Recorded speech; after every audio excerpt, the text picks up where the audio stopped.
ಆಕಾಶವಾಣಿ ಚೈತ್ರವನ ಲಕ್ಷ್ಮೀಶನ ಜೈಮಿನಿ ಭಾರತದ ಸಮಗ್ರ ವಾಚನ ವ್ಯಾಖ್ಯಾನ ಕಾರ್ಯಕ್ರಮ. ಪ್ರಸ್ತುತಿ ಡಾಕ್ಟರ್ ಎಎಸ್ ಶಂಕರನಾರಾಯಣ. ಪ್ರಿಯ ಕೇಳಿಗರೆ, ನಿಮಗೆಲ್ಲರಿಗೂ ನಮಸ್ಕಾರಗಳು ಹಾಗೂ ಚೈತ್ರವನ ಕಾರ್ಯಕ್ರಮಕ್ಕೆ ಆತ್ಮೀಯವಾದ ಸ್ವಾಗತ. ಇವತ್ತಿನ ಕಾರ್ಯಕ್ರಮದಲ್ಲಿ ಲಕ್ಷ್ಮೀಶನ ಜೈಮಿನಿ ಭಾರತದ 18ನೆಯ ಸಂಧಿಯ ಕೆಲ ಪದ್ಯಗಳ ವಾಚನ ಹಾಗೂ ವ್ಯಾಖ್ಯಾನವನ್ನು ಕೇಳಲಿದ್ದೀರಿ. ವಾಚನ ಮಾಡಲಿದ್ದಾರೆ ಶ್ರೀಮತಿ ಶಾರದಾ ಎನ್ ಮಂಜುನಾಥ್. ವ್ಯಾಖ್ಯಾನ ಮಾಡಲಿದ್ದಾರೆ ಸಖರಾಯಪಟ್ಟಣ ಶ್ರೀ ಕೆ.ವಿ. ಚಂದ್ರಮೌಳಿ. ಹಾಲಿನ ಸಮುದ್ರದ ಮಧ್ಯದಲ್ಲಿ ಶೇಷಶಾಯಿಯಾದಂತಹ ಮಹಾವಿಷ್ಣು ಆ ಮಹಾಲಕ್ಷ್ಮಿಯೊಂದಿಗೆ ಸುಖ ಪಡ್ತಾ ಇದ್ದಾನೆ. ಅದೇ ರೀತಿಯಲ್ಲಿ ಅದೇ ದೈವಾಂಶ ಸಂಭೂತನಾದಂತಹ ಶ್ರೀರಾಮಚಂದ್ರ ಮಿಥಿಲಾನಗರದ ಜನಕರಾಜನ ಮಗಳಾದಂತಹ ಜಾನಕಿಯೊಂದಿಗೆ ಕೂಡಿ ಮೈಮರೆತಿದ್ದಾನೆ. ಬೆಂಗೊಡದೆ ಮೋಸ ಹೋಗದೆ ತವಕ ಮುಡುಗಿ ಪೆರಪಿಂಗದೆ ವಿಘಾತಿಗಳು ಕದೆ ಕೈ ಮರೆಯದೆ ಚದುರಿಂಗದೆ ನೆಗಳ್ದಂ ಪುಳಕಂ ಬಿಡದೆ ಕರಡಗದಲಸಿಕೆ ದೋರದೆ ಅಂಗಜ ಶ್ರಮವನಿಟ್ಟಿಸದೆ ಸಲರಂಜಿಸುವ ಸಂಕರ ಸದಾಳಾಪದಿಂದೆಸೆದರೊಂದಿನಿಸು ಭಂಗಮಿಲ್ಲದೆ ವೀರಭಟರೊದಗುವಂತೆ ಸಮರತಿಯೊಳ್ ಆ ದಂಪತಿಗಳು ರತಿಕ್ರೀಡೆಗೆ ಬೆನ್ನು ಮಾಡದೆ ಮೋಸವೇ ಇರದಂತೆ ಒಂದಾಗಿ ಸೇರಿದ್ದಾರೆ. ಕಾತುರತೆ ಸ್ವಲ್ಪ ಸ್ವಲ್ಪವೇ ಕಡಿಮೆಯಾಗಿ ಅದು ಹಿಂತೆಗೆಯದೆ ಹೋಗಿದೆ. ಹೊರಹೊಮ್ಮಿದ ರೋಮಾಂಚನವನ್ನ ಬಿಡದೆ ಮೂಡಿದಂತಹ ಪರಸ್ಪರ ಪ್ರೀತಿಗೆ ಎಂದೂ ಬೇಸರವನ್ನೇ ಮಾಡಿಕೊಳ್ಳದೆ ತಮ್ಮ ಕಾಮದ ಶ್ರಮವನ್ನು ಕೂಡ ಗಮನಿಸದೆ ಮನಕ್ಕೆ ರಂಜಿಸುವಂತೆ ಪರಸ್ಪರ ಇಬ್ಬರೂ ಕೂಡ ಸೇರಿಕೊಂಡಿದ್ದಾರೆ. ಅತ್ಯಂತ ಒಳ್ಳೆಯ ಪ್ರೇಮದ ಆಟಕ್ಕೆ ಸ್ವಲ್ಪವೂ ಭಂಗ ತರದೆ ಸುಖವನ್ನು ಪಟ್ಟಿದ್ದಾರೆ. ಬಹುಶಃ ಸಮರದಲ್ಲಿ ಪರಸ್ಪರ ಸಮವೀರರು ಹೇಗೆ ಸೆಣಸ್ತಾರೋ ಅದೇ ರೀತಿ ಈ ದಂಪತಿಗಳು ಕೂಡ ಸರಿಸಮನಾದಂತಹ ಭಾವದಿಂದ ಸುಖವನ್ನು ಪಟ್ಟಿದ್ದಾರೆ. ಇಂತೆಸೆವ ಸಮರತಿಯ ಸೊಬಗಿನಿಂದವರೀರ್ವರು ತೊಳಗುತ್ತಿರೆ ಬಳಿಕ ವರ ವಿಷ್ಣು ನಕ್ಷತ್ರದಂತದೊಳ್ ವೈದೇಹಿಗಾಯ್ತು ಗರ್ಭಾದಾನ ಮದರ ಫಲಮಂ ನೋಡಲು ಎಂತಾದೊಡಂ ತನ್ನ ಕಾಂತನನಗಲ್ದು ಸೀಮಂತಿನಿ ಪರಸ್ಥಳದೊಳಣುಗರಂ ಪಡೆದ ಪಳದಂ ತಿಳಿಯದುತ್ಸವದೊಳಿರ್ದಳ ಕಾಂತೆ ಬಸಿರಾದ ಲಾಂಛನವನಾಂತು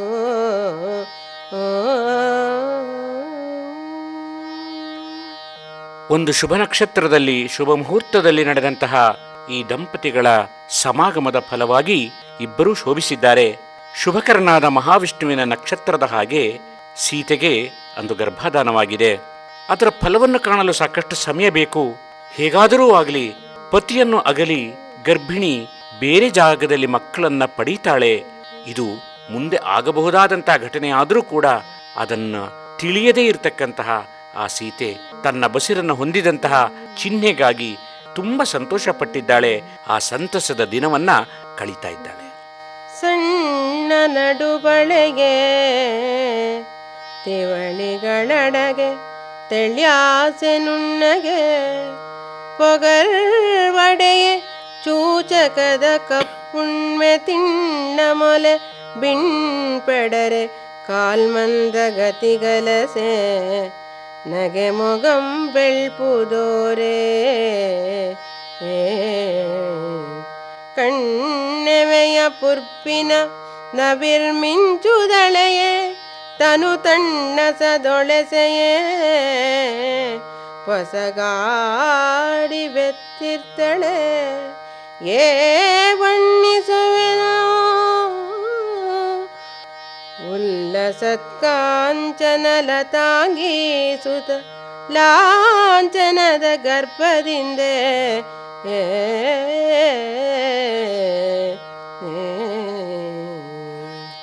ತಾಯಿಯಾಗಲಿರುವ ಆ ಹೆಣ್ಣಿನ ಸೌಂದರ್ಯ ಹೇಗಿರುತ್ತೆ, ಆ ದೇಹದ ಬದಲಾವಣೆಗಳೇನು ಅನ್ನುವುದನ್ನು ಇಲ್ಲಿ ಕವಿ ಹೇಳ್ತಾ ಇದ್ದಾನೆ. ತೆಳುವಾದಂತಹ ಸೊಂಟ ನಿಧಾನವಾಗಿ ಹಿರಿದಾಗ್ತಾ ಇದೆಯಂತೆ. ಹೊಟ್ಟೆಯ ಮೇಲಿನ 3 ಮಡಿಕೆಗಳು ಕಾಣದಂತೆ ಆಗ್ತಾ ಇದೆಯಂತೆ.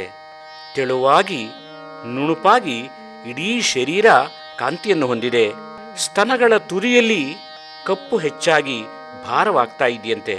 ಕಾಲುಗಳು ಬೇಗ ಬೇಗ ಹೋಗಲಿಕ್ಕೆ ಸಾಧ್ಯವಾಗದೆ ನಿಧಾನವಾದ ಗತಿಯನ್ನು ಪಡೀತಾ ಇದೆ. ನಗುವ ಮುಖದಲ್ಲಿ ಇನ್ನಷ್ಟು ಬಿಳುಪಿನ ಕಾಂತಿ ಚಿಮ್ತಾ ಇದೆ. ಕಣ್ಣಿನ ರೆಪ್ಪೆ, ಹುಬ್ಬು ಇವುಗಳಲ್ಲಿ ತೆಳುವಾದ ಮಿಂಚಿನ ಬಣ್ಣ ತೋರ್ತಾ ಇದೆ. ಇಡೀ ಶರೀರ ಎಲ್ಲವೂ ಕೂಡ ಹೊಸದಾದಂತಹ ಸೌಂದರ್ಯವನ್ನು ಪಡೀತೋ ಅನ್ನುವ ಹಾಗೆ ಹೊಂಬಣ್ಣದ ಬಳ್ಳಿಯಂತಿದ್ದಂತಹ ಆ ಸೀತೆ ಪುತ್ರವತಿಯಾಗುವ ಆ ಗುರುತನ್ನ ಗರ್ಭದಲ್ಲಿ ಮೂಡಿದ್ದನ್ನ ಹೊರಗೆ ಕಾಣ್ತಾ ಇದೆ. ಬೆಳೆದಾವರೆಯೊಳರಗಿದಳಿ ಕುಲಂ ಗಗನಾಗ್ರದೊಳ್ ದಿನ ದಿನಕ್ಕೆ ಬೆಳೆವ ಚಂದ್ರಕಲೆ ಕನಕಾದ್ರಿಯೊಳ್ಳಿಟ್ಟಿಗೊಳಿಸುವ ಸೀತಾಂಬುಜಂ ರಾರಾಜಿಸುವ ತೆರದೊಳ ಕಾಂತೆಯ ಒಳ್ಳೆಳೆದ ಚಲ್ವಿನಾನನದೊಳುರೆ ಮಿರುಗುವ ಕುರುಳ್ದುಂಗಲಸಿ ನಡುವಿನೊಳ್ ಪೊಳೆವ ಗರ್ಭಂ ನೆಗಳ್ದ ಕುಚದೊಳ್ ಮಿಸುಪ ಚೂಚಕದ ಕಪ್ಪು ಚೆಲ್ವಿಂದೆ ಕಣ್ಗೆಸದಿದ್ದುದು.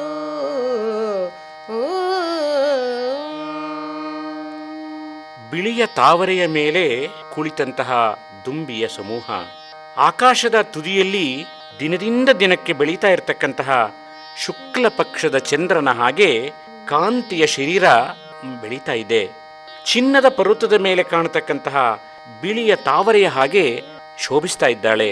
ಚೆಲುವಾದ ಮುಖದಲ್ಲಿ ಹೆಚ್ಚಾಗಿ ಮುಂಗುರುಳುಗಳು ಶೋಭಿಸ್ತಾ ಇದೆಯಂತೆ. ಆ ಬಳುಕುವ ಸೊಂಟದಲ್ಲಿ ಹೊಳೆಯುವ ಗರ್ಭ ಕಾಣಿಸ್ಕೊಳ್ತಾ ಇದೆಯಂತೆ. ಉಬ್ಬಿದ ಸ್ತನಗಳಲ್ಲಿ ಮೂಡಿದಂತಹ ಆ ಕಪ್ಪಾದ ಚೆಲುವಿಕೆ ಕಂಗೊಳಿಸ್ತಾ ಇದೆ. ಚಂದ್ರಮುಖಿಯಾದ ವೈದೇಹಿಯ ಜಠರಮೆಂಬ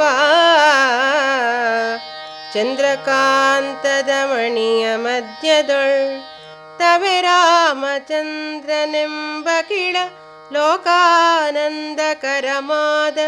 ಸಂಪೂರ್ಣ ಕಲೆಗಳುಳ್ಳ ಚಂದ್ರನ ವಿರಾಜಿಪ ಪ್ರತಿಬಿಂಬಮಾಗಿದ್ದ ಚಂದ್ರನೇ ಶಿಶುಗರ್ಭದೊಳ್ತೊಳಗೆ ಕೂಡಿರ್ದ ಚಂದ್ರಿಕೆ ವಲಂಗರುಚಿ ಬೆಳ್ಪಡರೊಳ್ಪಿನಿಂದೊಪ್ಪಿರ್ದಳುತ್ಪಲಾಕ್ಷಿ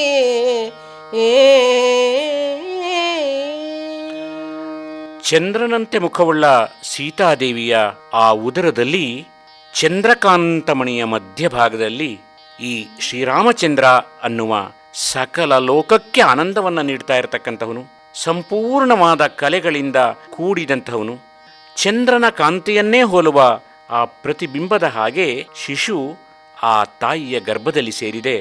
ಬೆಳದಿಂಗಳನ ಕಾಂತಿಯ ಹಾಗೆ ಆಕೆಯ ಶರೀರ ಎಲ್ಲವೂ ಕೂಡ ಹೊಳೆದು ಬಿಳುಪು ತುಂಬಿಕೊಂಡಿದೆ. ಕಮಲದಂತ ಕಣ್ಣುಳ್ಳ ಆ ಸೀತಾದೇವಿ ನೋಡುಗರಿಗೆ ಆನಂದವನ್ನು ನೀಡ್ತಾ ಇದ್ದಾಳೆ. ಕಾಂಚನಲತಾ ಕೋಮಲಾಂಗಿ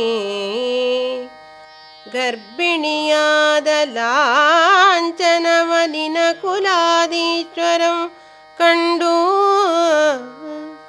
ರೋಮಾಂಚನದ ಹರ್ಷದಿಂ ನಾಲ್ಕನೆಯ ತಿಂಗಳೊಳ್ ವಿಭವದಿಂ ಭೂಸುರರ್ಗೆ ವಾಂಚಿತವನಿತ್ತು ಪುಂಸವನ ಸೀಮಂತಮಂ ತಾಂ ಚಾರುಲೋಚನೆಗೆ ವಿಸ್ತರಿಸಿದಂ ಚಿತ್ತ ಚಾಂಚಲ್ಯಮಿಲ್ಲದೆ ವಸಿಷ್ಠ ವಿಶ್ವಾಮಿತ್ರರುಕ್ತದಿಂ ಮಾಡಿಸಲ್ಕೆ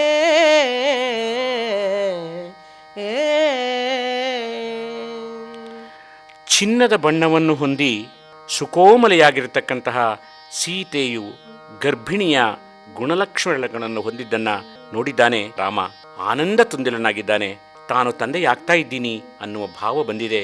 4ನೆಯ ತಿಂಗಳಲ್ಲಿ ಸಾಮಾನ್ಯವಾಗಿ ನೆರವೇರಿಸಬೇಕಾಗಿರ್ತಕ್ಕಂಥ ಎಲ್ಲ ಧಾರ್ಮಿಕ ಕ್ರಿಯೆಗಳನ್ನು ಕೂಡ ಪುಂಸವನ ಮತ್ತು ಸೀಮಂತ ಅದನ್ನು ನಡೆಸಿದ್ದಾನೆ. ಗುರುಗಳಾದ ವಸಿಷ್ಠ ವಿಶ್ವಾಮಿತ್ರರು ಹೇಳಿದಂಥ ಎಲ್ಲ ಆದೇಶದ ಮಾತುಗಳನ್ನು ಕೇಳಿ ಯಾವುದೂ ಚಂಚಲ ಮನೋಭಾವನೆಯನ್ನೇ ಹೊಂದದೆ ಸಂತೋಷವಾಗಿ ಎಲ್ಲ ಕಾರ್ಯಗಳನ್ನು ಶ್ರೀರಾಮ ನೆರವೇರಿಸಿದ್ದಾನೆ. ಯೋಜನತ್ರಯದಗಲದುತ್ಸವದ ಶಾಲೆಯಂ ರಾಜಿಸಲ್ ಕೈಗೈಸಿ ಬಳಿಕಲ್ಲಿ ನೆರೆದ ನಾನಾ ಜನಕ್ಕೆ ದಿವಿಜರ್ಗೆ ಸುಗ್ರೀವ ಮೊದಲಾದ ಕಪಿಗಳ್ಗೆ ಭೂಸುರರ್ಗೆ ರಾಜವರ್ಗಕ್ಕೆ ವಿಭೀಷಣ ಮುಖ್ಯ ದೈತ್ಯರ್ಗೆ ಭೋಜನ ಸುಗಂಧ ತಾಂಬೂಲ ಪುಷ್ಪಾಕ್ಷತೆಯ ಪೂಜೆ ವಸ್ತ್ರಾಭರಣ ದುಡುಗೊರೆಗಳಂ ಕೊಟ್ಟು ರಾಘವಂ ಅನ್ನಿಸಿದನು.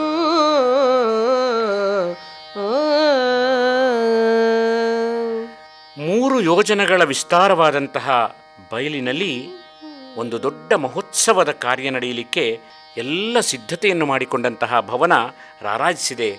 ಅಲ್ಲಿ ಸೇರಿದಂತಹ ಎಲ್ಲ ಜನಸಮೂಹಕ್ಕೆ ಸುಗ್ರೀವ ಮುಂತಾದಂತಹ ಎಲ್ಲ ವಾನರರಿಗೆ, ದೇವಾನುದೇವತೆಗಳಿಗೆ, ರಾಜರುಗಳಿಗೆ, ವಿಭೀಷಣ ಮುಂತಾದಂತಹ ಎಲ್ಲ ರಾಕ್ಷಸ ಗಣಗಳಿಗೆ ವರ್ಗಕ್ಕೆ ಪಂಚಭಕ್ಷ ಪರಮಾನ್ಯ ಭೋಜನಗಳಿಂದ ತೃಪ್ತಿಪಡಿಸಿದ್ದಾನೆ. ನಂತರದಲ್ಲಿ ಸುಗಂಧಯುಕ್ತ ತಾಂಬೂಲವನ್ನು ಹೂವು ಅಕ್ಷತೆಗಳಿಂದ ಪೂಜೆ ಮಾಡಿಕೊಟ್ಟಿದ್ದಾನೆ. ವಸ್ತ್ರಗಳು, ಆಭರಣಗಳು, ದಕ್ಷಿಣೆ ಹೀಗೆ ಎಲ್ಲ ರೀತಿಯ ಉಡುಗೊರೆಗಳಿಂದ ಬಂದ ಎಲ್ಲರನ್ನ ತನ್ನ ಶಕ್ತಿ ಮೀರಿ ಸಂತೋಷಪಡಿಸಿದ್ದಾನೆ. ಶ್ರೀರಾಮ ಗೌರವವನ್ನು ನೀಡಿದ್ದಾನೆ.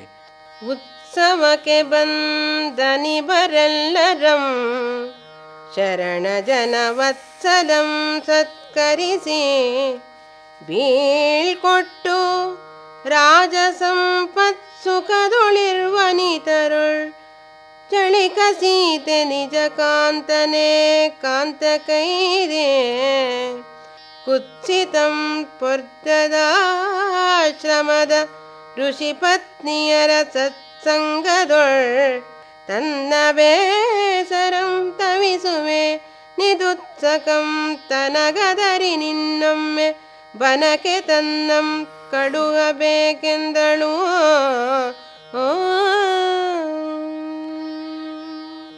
ಈ ಮಹೋತ್ಸವಕ್ಕೆ ಆಗಮಿಸಿದಂತಹ ಎಲ್ಲರನ್ನ ಶರಣಜನರಿಗೆ ಬೇಡಿದಂತಹದ್ದನ್ನು ನೀಡುವ ಶ್ರೀರಾಮಚಂದ್ರ ಸತ್ಕರಿಸಿ ಕಳಿಸಿಕೊಟ್ಟಿದ್ದಾನೆ.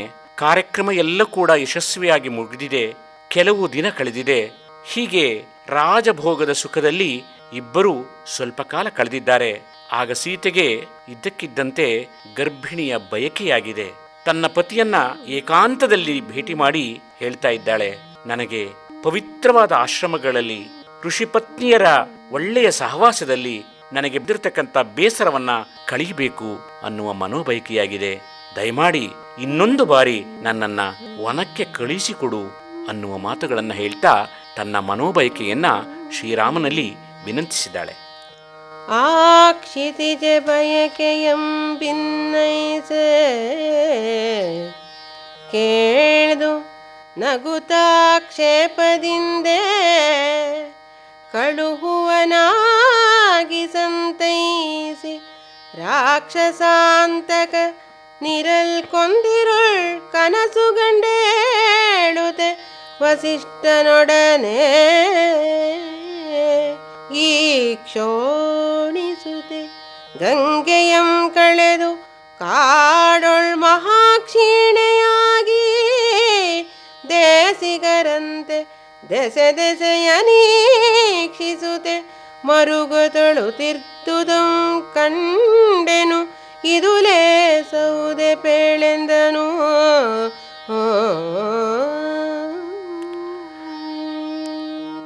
ಭೂಮಿಸುತೆಯಾದ ಜಾನಕಿಯ ಬಯಕೆಯನ್ನ ಕೇಳಿ ಸ್ವಲ್ಪ ಕಾಲ ನಕ್ಕುಬಿಟ್ಟ ಶ್ರೀರಾಮ.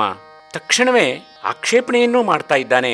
ಆಯ್ತಾಯ್ತು, ಕಳಿಸ್ಕೊಡ್ತೇನೆ ಅನ್ನುವ ಸಮಾಧಾನದ ಮಾತನ್ನು ಕೂಡ ಆ ಕ್ಷಣಕ್ಕೆ ಹೇಳಿ ಆಕೆಗೆ ಸಂತೋಷವನ್ನು ಉಂಟು ಮಾಡಿದ್ದಾನೆ. ರಾಕ್ಷಸರಿಗೆ ಯಮನಂತಿರತಕ್ಕಂಥ ಶ್ರೀರಾಮನಿಗೆ ಮುಂದೆ ಒಂದು ದಿನ ರಾತ್ರಿ ಇದ್ದಕ್ಕಿದ್ದಂತೆ ಒಂದು ಕೆಟ್ಟ ಕನಸು ಬಿದ್ದಿದೆ. ಅದನ್ನು ಕಂಡು ಕೂಡಲೇ ಎದ್ದಿದ್ದಾನೆ. ಗಾಬರಿಯಾಗಿ ವಸಿಷ್ಠರೊಂದಿಗೆ ಅದನ್ನು ಹೇಳಿದ್ದಾನೆ. ಈ ಸೀತೆ ಗಂಗಾ ನದಿಯನ್ನ ದಾಟಿಬಿಟ್ಟು ಹೋಗ್ತಾ ಇದ್ದಾಳೆ.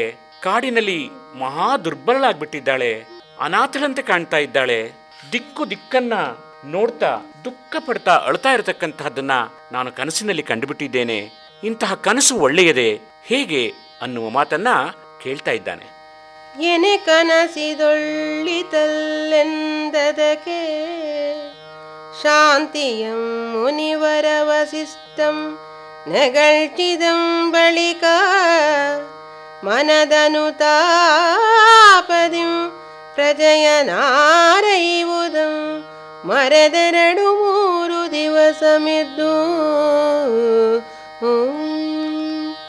ಜನಮಲಸಿದ ಪುದೆಂದು ರಾತ್ರಿಯುಳ್ ಪೊರಮಟ್ಟು ದಿನಪಕುಲ ತಿಲಕನೆ ಕಾಂತದೊಳ್ ನಗರ ಶೋಧನೆಯ ಚಾರರುಳುವನಂ ಕರೆಸಿ ಕೇಳ್ದನು ಇಂತೆಂದು ವಿನಯೋಕ್ತಿಯಿಂದೇ.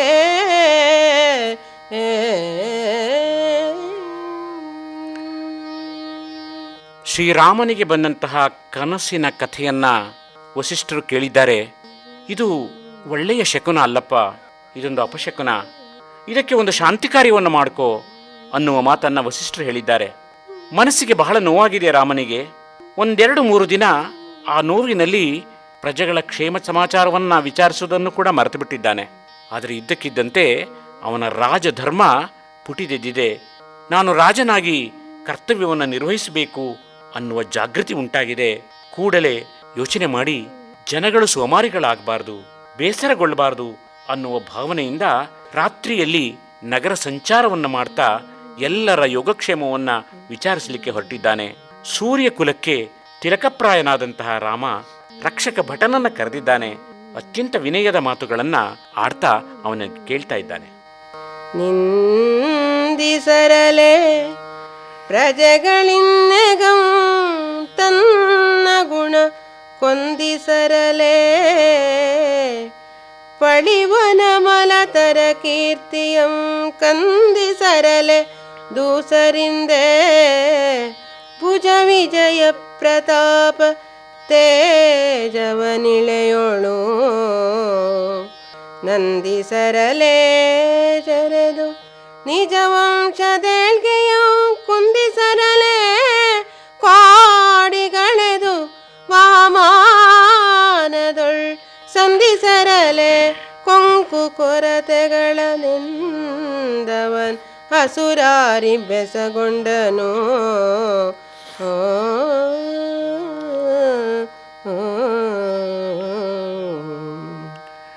ಪ್ರಜೆಗಳು ನನ್ನ ಗುಣನಡತೆಗಳನ್ನು ಒಪ್ಪಿದ್ದಾರೆಯೇ? ಹೇಗೆ ನನ್ನನ್ನು ಸ್ವೀಕರಿಸ್ತಾ ಇದ್ದಾರೆ? ಅಥವಾ ಮರೆಯಲ್ಲಿ ಎಲ್ಲಾದರೂ ನನ್ನನ್ನು ನಿಂದಿಸ್ತಾ ಇದ್ದಾರಾ? ಹಾಗೇನಾದರೂ ಆದರೆ ನನ್ನ ಶುದ್ಧವಾದಂತಹ ಕೀರ್ತಿ ಕುಂದಿ ಹೋಗೋದಲ್ಲಪ್ಪ. ನನ್ನ ಭುಜಬಲದ ಪ್ರತಾಪವನ್ನ, ಸಾಮರ್ಥ್ಯವನ್ನ ಮೆಚ್ಕೊಳ್ತಾ ಇದ್ದಾರಾ ಅಥವಾ ನಿಂದಿಸ್ತಾ ಇದ್ದಾರಾ? ನನ್ನ ಆಡಳಿತದಲ್ಲಿ ಏನಾದರೂ ಲೋಪದೋಷಗಳು ಕಾಣಿಸ್ಕೊಳ್ತಾ ಇದೆಯಾ? ನನಗೇ ಗೊತ್ತಿಲ್ಲದಂತೆ ನಾನೇನಾದರೂ ತಪ್ಪು ಮಾಡ್ತಾ ಇದ್ದೇನಾ? ಪ್ರಜೆಗಳಿಗೆ ಏನಾದರೂ ಕೊರತೆ ಇದೆಯಾ? ಹಾಗಾಗಿ ವಿಚಾರಿಸಿಬಿಟ್ಟು ನನಗೆ ಯಾವುದನ್ನು ವಿವರವಾಗಿ ಹೇಳಬೇಕು ಅನ್ನುವ ಮಾತುಗಳನ್ನು ಅತ್ಯಂತ ಪ್ರೀತಿಯಿಂದ ಆ ರಕ್ಷಕ ಭಟನಲ್ಲಿ ರಾಮ ಕೇಳಿದ್ದಾನೆ. ದೇವ ನಿನ್ನಂ ಪೆಸರಿಸಿದ ನೀಶನಾದಪಂ ಸೇವಿಸಿದವಂ ಚತುರ್ಮುಖನಾಗಲುಳ್ಳವಂ ಕಾವುದೆಂದೈದೆ ಮರೆ ಹೊಕ್ಕವಂ ಜಗದೊಳ ಚಂದ್ರಾರ್ಕಮಾಗಿ ಬಾಳ್ವಂ ಶ್ರೀ ವಿಭವದಿಂ ಚಕ್ರ ಪದವಿಯ ಜರೆದಪಂ ಭೂವಲಯದೊಳ್ ನಿಂದಿಸುವರುಂಟೆ ತರಣಿಯಂ ಕಾವಳಂ ಮುಸುಕಿರ್ತೊಡೆ ನಪ್ಪುದೆಂದವಂ ಭಿನ್ನೈಸಿ ಕೈ ಮುಗಿದನು.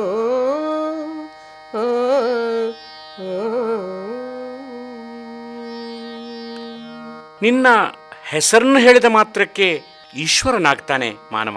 ನಿನ್ನನ್ನು ಸೇವಿಸಿಕೊಂಡವನು ಬ್ರಹ್ಮನೇ ಆಗ್ಬಿಡ್ತಾನೆ. ವಿಶೇಷವಾಗಿ ಆಶ್ರಯವನ್ನು ಮಾಡಿದವನು ಪ್ರಪಂಚದಲ್ಲಿ ಸೂರ್ಯಚಂದ್ರರಿರುವಷ್ಟು ಕಾಲ ಚೆನ್ನಾಗಿ ಬದುಕಬಲ್ಲ ಅಂತ ಶ್ರೇಷ್ಠ ವ್ಯಕ್ತಿ ನೀನಾಗಿದ್ದೀಯ. ಇದೆಲ್ಲವೂ ನಮ್ಮ ಸಂಪತ್ತು, ನಮ್ಮ ಸೌಭಾಗ್ಯ. ಇನ್ನು ಸಂಪತ್ತಿನ ವೈಭವದಿಂದ ಇಂದ್ರನ ಪದವಿಯನ್ನೂ ಮೀರಿಸ್ತಕ್ಕಂತಹ ನಿಮ್ಮನ್ನ ಈ ಭೂಮಂಡಲದಲ್ಲಿ ನಿಂದಿಸ್ತಕ್ಕಂಥವ್ರು ಯಾರಿದ್ದಾರೆ? ಖಂಡಿತ ಯಾರೂ ಇಲ್ಲ. ಅದರ ಬಗ್ಗೆ ಯೋಚನೆ ಮಾಡಬೇಡ. ಸೂರ್ಯನನ್ನ ಕಾವಳವು ಆವರಿಸಿದ ಮಾತ್ರಕ್ಕೆ ಏನಾಗುತ್ತೆ, ನೀನು ಯೋಚನೆ ಮಾಡಬೇಡ ಶ್ರೀರಾಮ ಅನ್ನುವ ಮಾತನ್ನ ಆ ಭಟ ಹೇಳಿ ಕೈ ಮುಗ್ದಿದ್ದಾನೆ. ಏನಾದೊಡಂ ಕಟಕಿಯಾಗಿರ್ಪುದಿ ಮಾತು ಭಾನುವಂ ಕಾವಳಂ ಮುಸುಕಲೇನದೀನವ ಅರಸುತನ ಕಾವುದೂಣೆಯವೆಂಬರೆಂದು ರಘುಪತಿ ಕೇಳಲು ನೀನೆ ಪಾವನ ರೂಪನೆಂಬುದು ಮುನಿಯವದು ತಾನೆ ತೋರಿಸಳೆ ಲೋಕದ ಜನಕ್ಕೆ ಜಗದೊಳಜ್ಞಾನಿಗಳು ನುಡಿದ ನಿಂದೆಯನು ಸಿರಲು ಒಮ್ಮೆನೆಂದವ ನೆರಗಿದಂ ಪದದೊಳು.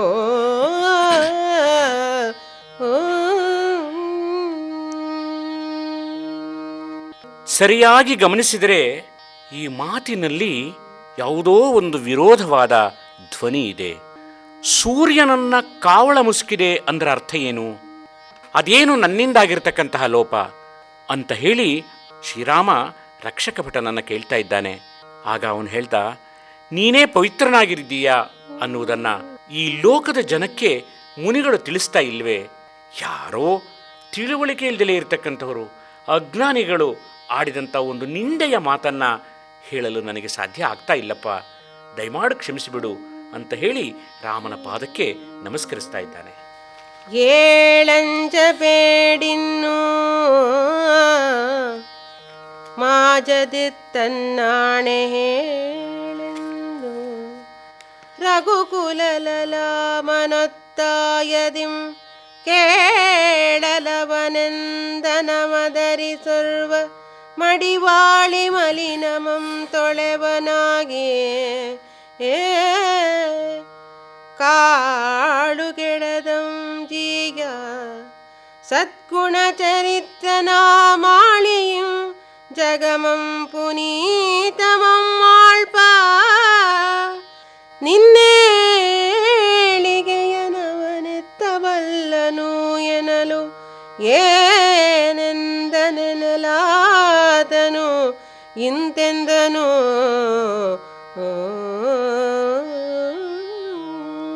ಹೇಳಪ್ಪ, ಹೇಳು, ಧೈರ್ಯವಾಗಿ ಹೇಳು ಅಂತ ಹೇಳಿ ರಘುಕುಲ ತಿಲಕ ಶ್ರೀರಾಮ ಒತ್ತಾಯ ಮಾಡ್ತಾ ಇದ್ದಾನೆ. ಆಗ ಅವ, ಕೇಳಿ ಸ್ವಾಮಿ, ಯಾರೋ ಒಬ್ಬ ಸಾಮಾನ್ಯ ಒಂದು ಮಾತಾಡಿಬಿಟ್ಟಿದ್ದಾನೆ, ನೀವು ಅದರ ಬಗ್ಗೆ ಯೋಚನೆ ಮಾಡಬೇಡಿ. ಒಳ್ಳೆಯ ಗುಣಗಳ ಗಣಿಯಾಗಿ ಪ್ರಪಂಚವನ್ನೇ ಪವಿತ್ರವನ್ನಾಗಿ ಮಾಡ್ತಾ ಇರ್ತಕ್ಕಂತಹ ನಿಮ್ಮ ಏಳಿಗೆಯೋ ನಿಮ್ಮ ವ್ಯಕ್ತಿತ್ವ ಅವನಿಗೇನು ಗೊತ್ತಿದೆ, ಅವನಿಗೆ ಗೊತ್ತಿಲ್ಲದೆ ಆಡಿರ್ತಕ್ಕಂತಹ ಮಾತು ಅನ್ನುವುದನ್ನು ಹೇಳುವಾಗ ರಾಮ ಮತ್ತೆ ಹೇಳ್ತಾ ಇದ್ದಾನೆ, ಅವನು ಏನಂದ ಅದನ್ನು ಹೇಳು.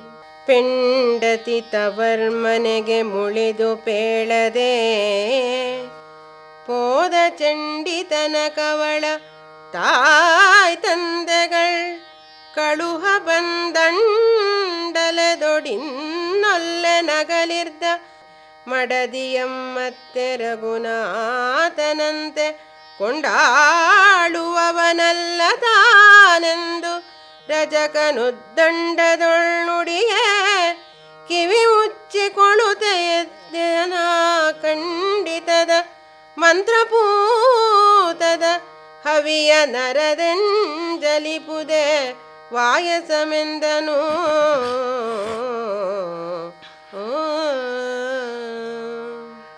ಆ ರಜಕನ ಹೆಂಡತಿ ತನ್ನ ತವರು ಮನೆಗೆ ಕೋಪಿಸಿಕೊಂಡು ಹೋಗ್ಬಿಟ್ಟಿದ್ಲವು. ಇವನನ್ನ ಕೇಳದೆ ಹೇಳದೆ ಹಠ ಹಿಡಿದು ಹೋಗಿದ್ಲಂತೆ. ಅವಳ ತಂದೆ ತಾಯಿಗಳು ಗಂಡನ ಮನೆಗೆ ಕಳಿಸಲಿಕ್ಕೆ ಅವಳನ್ನು ಬಲವಂತ ಮಾಡಿ ಕರೆದುಕೊಂಡು ಬಂದಿದ್ದಾರೆ. ಆಗ ಆ ವ್ಯಕ್ತಿ, ಅವಳು ನನ್ನನ್ನು ಅಗಲಿ ಬಿಟ್ಟು ಹೋಗಿದ್ದಾಳೆ, ಹಾಗೆ ಬಿಟ್ಟು ಹೋದಂತಹ ಹೆಂಡತಿಯನ್ನ ಮತ್ತೆ ನಾನು ಸೇರಿಸಿಕೊಳ್ಳಿಕ್ಕೆ ರಾಮನಂತೆ ಸ್ವೀಕರಿಸಿ ಆಳುವ ಪತಿ ನಾನಲ್ಲ ಅನ್ನುವ ಕಠಿಣವಾದ ಮಾತುಗಳನ್ನು ಹೇಳಿಬಿಟ್ಟ. ಸ್ವಲ್ಪ ಕಾಲ ಆ ಶಬ್ದಗಳನ್ನು ಕೇಳಿ ನೊಂದಿದ್ದೇನೆ. ಒಂದು ಕಾಗೆಗೆ ಮಂತ್ರಸಹಿತವಾದಂತಹ ಹವಿಸ್ಸನ್ನ ತಿಳಿದು ಅದು ಸ್ವೀಕರಿಸುತ್ತೀಯೇ? ಹಾಗಾಗಿ ಸಾಮಾನ್ಯವಾದಂತಹ ಆ ವ್ಯಕ್ತಿಯ ಮಾತಿಗೆ ನೀವೇಕೆ ವ್ಯಥೆಪಡ್ತಾ ಇದ್ದೀರಾ? ದಯಮಾಡಿ ಅವನನ್ನು ಮನ್ನಿಸಿಬಿಡಿ, ಅದರ ಬಗ್ಗೆ ಯೋಚನೆ ಮಾಡಬೇಡಿ ಅನ್ನುವ ಸಮಾಧಾನದ ಮಾತುಗಳನ್ನು ಆ ಭಟ ಹೇಳಿದ್ದಾನೆ. ಎಂದು ಭಿನ್ನೈಸೆ ಕೇಳ್ದಾತನಂ ಕಳುಹಿ ರಘುನಂದನಂ ಬಂಧನಕ್ಕೊಳಗಾದ ಮತ್ತ ಗಜದಂದದಿಂ ನಿಜ ಶಿರವನೊಲೆದು ಮೂಗಿನ ಮೇಲೆ ಬೆರಳಿಟ್ಟು ಮೌನದಿಂದೆ ನಿಂದು ಸೈವೆರಗಾಗಿ ನೆನೆದು ಚಿತ್ತದೊಳ್ಳೊಂದು ಬಿಸು ಸುಯ್ದು ಕಡುಬಳಿದು ಕಾತರಿಸಿ ಕಳೆಗುಂದಿದು ಮಾನದಿ ಪೊಕ್ಕನಂತಪುರಗೆ ಪುತ್ತ ಉಗುವಹಿಪನಂತೆ.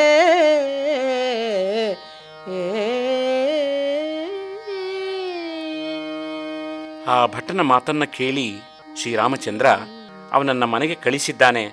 ಬಹುಶಃ ಒಂದು ಮದಿಸಿದ ಆನೆಗೆ ಬಂಧನವನ್ನ ಮಾಡಿದರೆ ಹೇಗೆ ನೋವಾಗುತ್ತೋ ಆ ರೀತಿಯಲ್ಲಿ ಈ ಮಾತುಗಳ ಬಂಧನಕ್ಕೆ ಸಿಕ್ಕಿದಂತಹ ರಾಮ ತಲೆ ತಗ್ಗಿಸಿಕೊಂಡು ಮಾತನಾಡದೆ ಆಶ್ಚರ್ಯಗೊಂಡ್ಬಿಟ್ಟಿದ್ದಾನೆ.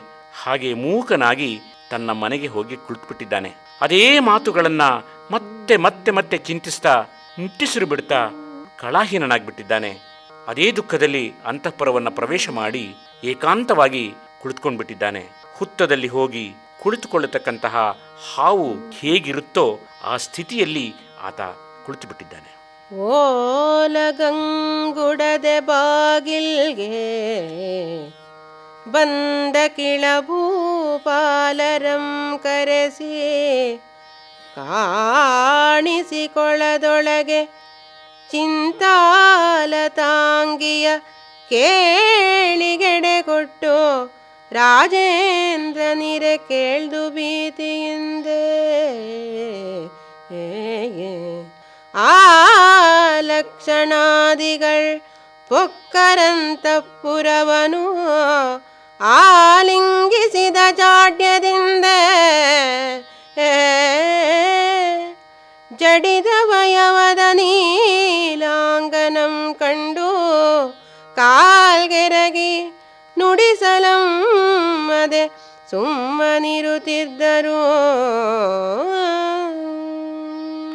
ಆ ಕ್ಷಣದಿಂದ ಶ್ರೀರಾಮ ಆ ಸ್ಥಾನಕ್ಕೂ ಹೋಗದೆ ತನ್ನನ್ನು ಹುಡುಕಿಕೊಂಡು ಬಾಗಿಲಿಗೆ ಬಂದಂತಹ ಯಾವ ರಾಜರುಗಳಿಗೂ ಕಾಣಿಸಿಕೊಳ್ಳದಲೇ ಮನಸ್ಸಿನಲ್ಲೇ ಚಿಂತಿಸ್ತಾ ಕೂತ್ಕೊಂಡ್ಬಿಟ್ಟಿದ್ದಾನೆ. ಆ ಮಾತುಗಳನ್ನ ಮತ್ತೆ ಮತ್ತೆ ನೆನೆಸಿಕೊಂಡು ಭಯಭೀತನಾಗ್ತಾ ಇದ್ದಾನಂತೆ. ಲಕ್ಷ್ಮಣ ಮುಂತಾದವರೆಲ್ಲರೂ ಕೂಡ ಅಂತಃಪುರದಲ್ಲಿ ಕುಳಿತು ಈ ರೀತಿಯ ನರಳುವಿಕೆಯಿಂದ ಚಿಂತೆಯಿಂದ ನೊಂದ್ಕೊಳ್ತಾ ಇರತಕ್ಕಂಥ ರಾಮನನ್ನ ನೋಡಿ ಅವನ ಕಾಲಿಗೆ ನಮಸ್ಕಾರ ಮಾಡಿದ್ದಾರೆ. ಆದರೆ ಯಾರಿಗೂ ಮಾತನಾಡಿಸ್ಲಿಕ್ಕೆ ಸಾಧ್ಯವಾಗ್ತಾ ಇಲ್ಲ. ಹೇಗೆ ಈ ಸ್ಥಿತಿಯಲ್ಲಿ ರಾಮನನ್ನ ಮಾತನಾಡಿಸುವುದು ಅನ್ನುವ ಚಿಂತೆ ಅವರಿಗೆಲ್ಲ ಆಗ್ಬಿಟ್ಟಿದೆ. ಇದುವರೆಗೆ ಲಕ್ಷ್ಮೀಶನ ಜೈಮಿನಿ ಭಾರತದಲ್ಲಿ 18ನೆಯ ಸಂಧಿಯ ಕೆಲ ಪದ್ಯಗಳ ವಾಚನ ಹಾಗೂ ವ್ಯಾಖ್ಯಾನವನ್ನು ಕೇಳಿದಿರಿ. ವಾಚನ ಮಾಡಿದವರು ಶ್ರೀಮತಿ ಶಾರದಾ ಎನ್ ಮಂಜುನಾಥ್, ವ್ಯಾಖ್ಯಾನ ಮಾಡಿದವರು ಸಖರಾಯಪಟ್ಟಣ ಶ್ರೀ ಕೆ.ವಿ. ಚಂದ್ರಮೌಳಿ. ಚೈತ್ರವನ ಕೇಳಿದ್ರಿ. ಕಾರ್ಯಕ್ರಮದ ಪ್ರಸ್ತುತಿ ಡಾಕ್ಟರ್ ಎ.ಎಸ್. ಶಂಕರನಾರಾಯಣ. ನಿರ್ಮಾಣ ನೆರವು ಸಂಜೀವ ಆರ್ ನಾಮಣ್ಣವರ್. ಇದು ಇಂದಿನ ಚೈತ್ರವನ. ಈ ಕಾರ್ಯಕ್ರಮ ಆಕಾಶವಾಣಿ ಭದ್ರಾವತಿ ಕೇಂದ್ರದ ಕೊಡುಗೆ.